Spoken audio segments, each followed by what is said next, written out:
जो तुम्हें कर्म मिला है उसे धर्म के अनुसार करो, भगवत समर्पित कर दो, वो यज्ञ हो जाएगा, उसका फल मिलेगा तुम्हें आनंद, भगवत प्राप्ति, महासुख। कर्म वही है, पर जब अहंकार से प्रेरित होकर अपने लिए करते हो सुसुख वांछा, तो उसमें अधर्म वृत्ति बढ़ जाती है। अधर्म वृत्ति निश्चित आपको भोगना पड़ेगा।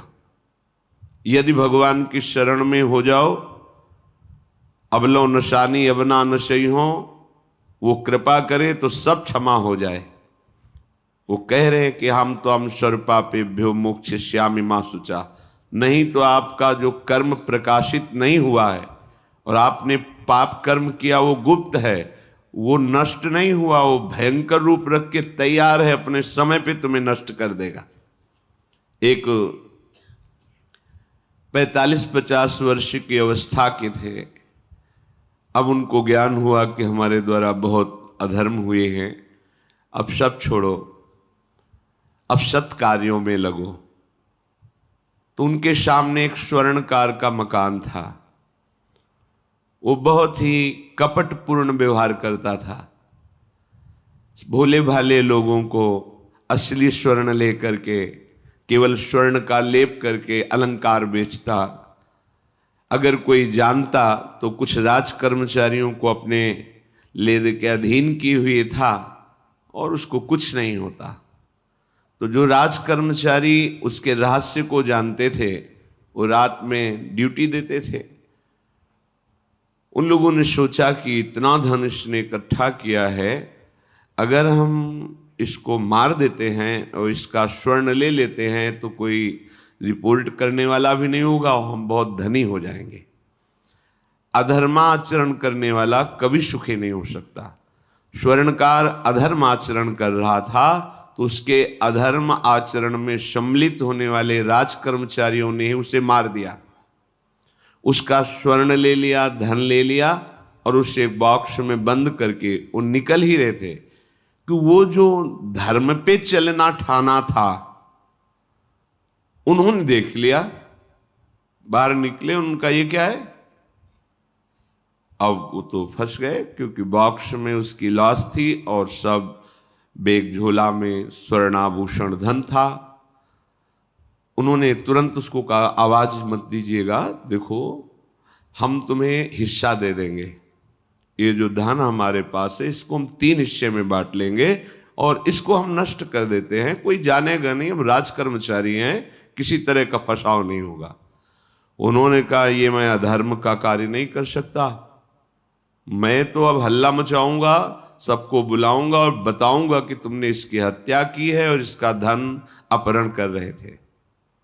अब राज कर्मचारी, उन्होंने सोचा हमारी ड्यूटी भी जाएगी, धन भी जाएगा, सजा भी मिलेगी। दोनों ने इशारे में ही बात कर ली और हल्ला मचा के दौड़ पड़े, पकड़ो इसे, पकड़ो, जाने न पाए। उसे पकड़ लिया, लोग इकट्ठा हुए, क्या हुआ, देखो ये धन अपहरण करके जा रहा था, इसकी हत्या कर दी। तो हम लोग गश्त लगा रहे थे तो हमें शंका हुई, आए तो देखा ये पकड़ा गया, जो धर्म से चल रहा था उसको पकड़ लिया। अब तो प्रमाण, राजकर्मचारी खुद गवाही देने के लिए तैयार, उसे बंद किया गया, मुकदमा हुआ।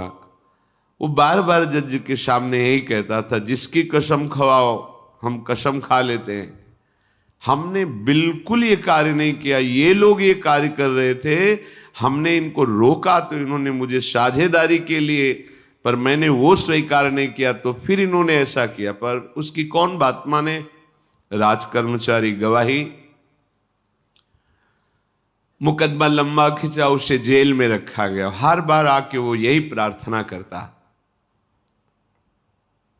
कई वर्ष तक चलता रहता मुकदमा, जेल का उसे बड़ा कष्ट भोगना पड़ता। वो विचार करता कि मैं अगर हिस्सा ले लेता तो बच जाता, लेकिन धर्म से चल रहा था तो देखो मुझे कष्ट भोगना पड़ा। मुझे लगता है भगवान के दरबार में न्याय नहीं है, धर्म रक्षा नहीं करता, ऐसा लगता है। एक दिन आया और रो करके यही बात कही जज के सामने कि मुझे लगता है भगवान नहीं है। क्योंकि मैं बार बार सत्य को साक्षी करके कहता हूं कि मैंने ये कर्म नहीं किया और मुझे दंड दिया जा रहा है, मुझे क्लेश दिया जा रहा है धर्म से चलने के कारण। अगर मैं सम्मिलित हो जाता तो मुझे तीसरा हिस्सा मिलता और बिल्कुल बात शांत होती। ये क्या धर्म है, कहां भगवान है? जज ने इस पर गौर किया। कई वर्ष वो जेल भोगता रहा, मुकदमा चलता रहा।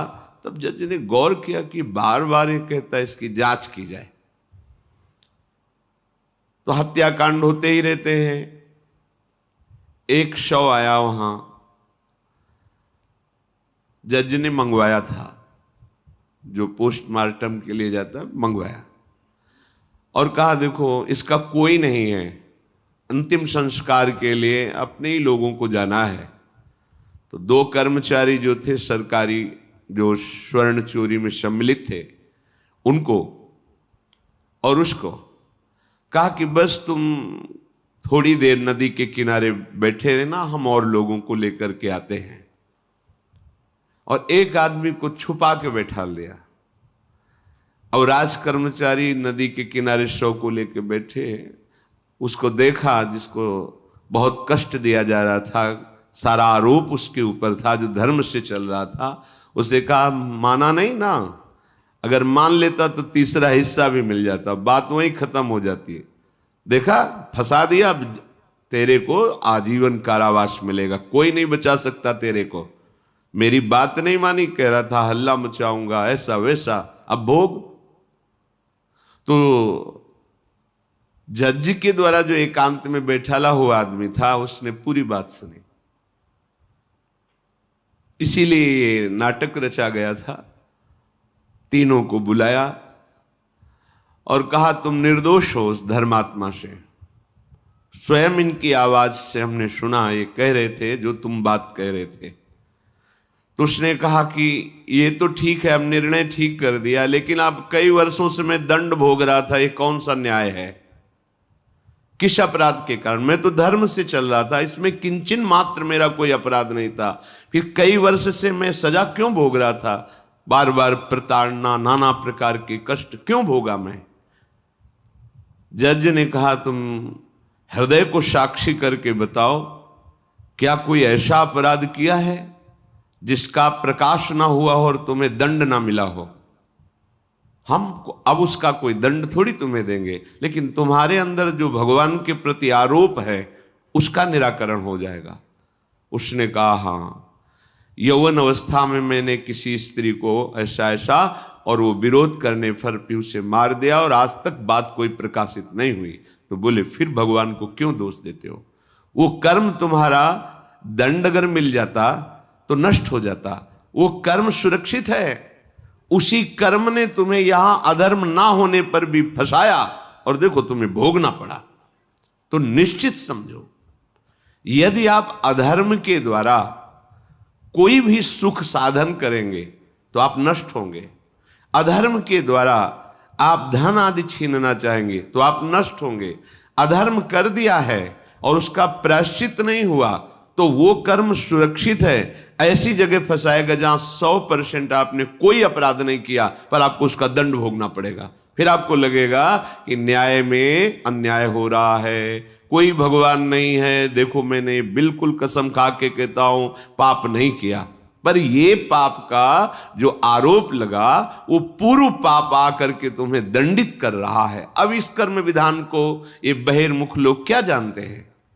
तभी कहते हैं अरे कहां भगवान, कैसे भगवान? आज तुम धर्म से चल रहे हो, लेकिन कल तुमने जो कर्म किया तो तुम शरणागत होकर भजन के द्वारा उसको नष्ट नहीं किया ना, तो वो सुरक्षित है। अवश्य में भोक्तव्यम कृतम कर्म शुभाशुभम।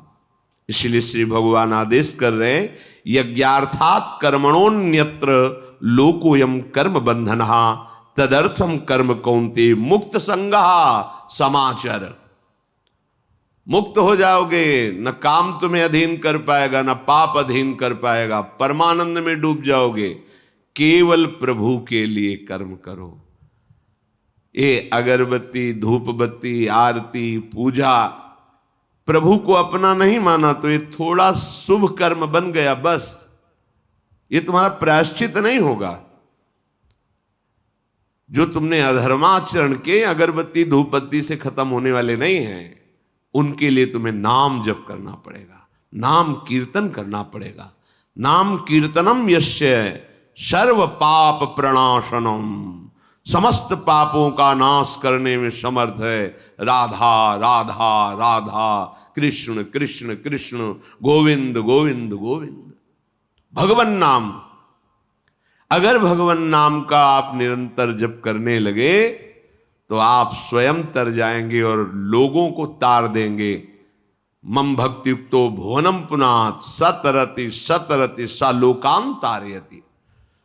जो भी कर्म कर रहे हो वो भगवान के लिए भावना करो, उस कर्म को भगवान को समर्पित करो, तो तुमसे पापाचरण नहीं होगा।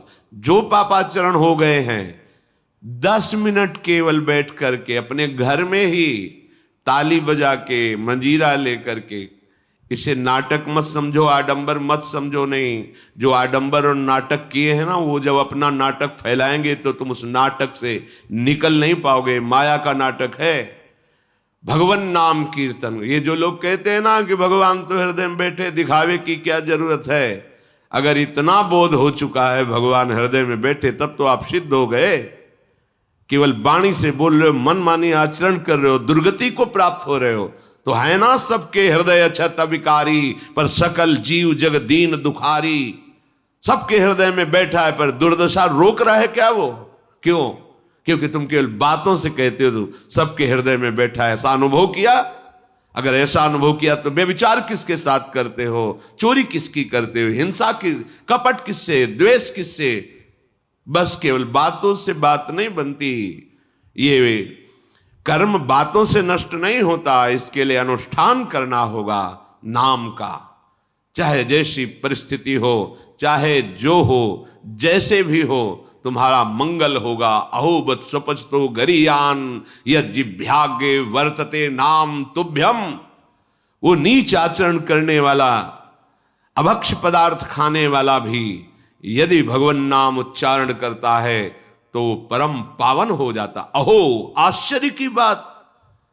बड़े बड़े प्रायश्चित जिसे पावन नहीं कर सकते, भगवान नाम उसे पावन कर देता है। जय शीत हरिवंश विचार के मनुज देह गुरु शरण गही, सकई तो सब पर पंच तजी कृष्ण कृष्ण गोविंद कही। कृष्ण कृष्ण गोविंद क्या जाता है? हम तो ये नहीं कह रहे कि तुम नहा के जपो, तुम ऐसा को, जैसे हो जहां हो, गोविंद गोविंद राधा राधा राधा वल्लभ श्री हरिवंश, तुम पावन हो जाओगे प्यारे। तुम्हारी दुर्गति, तुम्हारी विपत्ति, तुम्हारी उन्नति में जो बाधक कर्म है उनको नष्ट करो। किसी से भीख मांगने की जरूरत नहीं, कृपा की। अगर नाम जप नहीं तो कहीं भी भाग के चले जाओ, देख लो तुम्हें क्या मिलता है। नाम जप करो, तुम स्वयं देने वाले बन जाओगे। मांगना मिट जाएगा जन्म जन्म का। विश्वास करो, जैसे भी हो। नहीं छोड़ पा रहे गंदी बातें, शुरू करो। नाम को तो अंदर लाओ, वो तुम्हें इतनी सामर्थ्य देगा, सब छूट जाएगा, सब छूट जाएगा। विश्वास करो।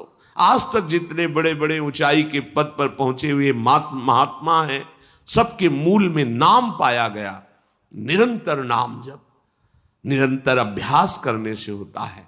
विश्वास करो, इसके बराबर न तीर्थयाटन है, न कोई अन्य साधन है। नाम कलयुग केवल नाम आधारा, सुमिर सुमिर नर उतर ही पारा।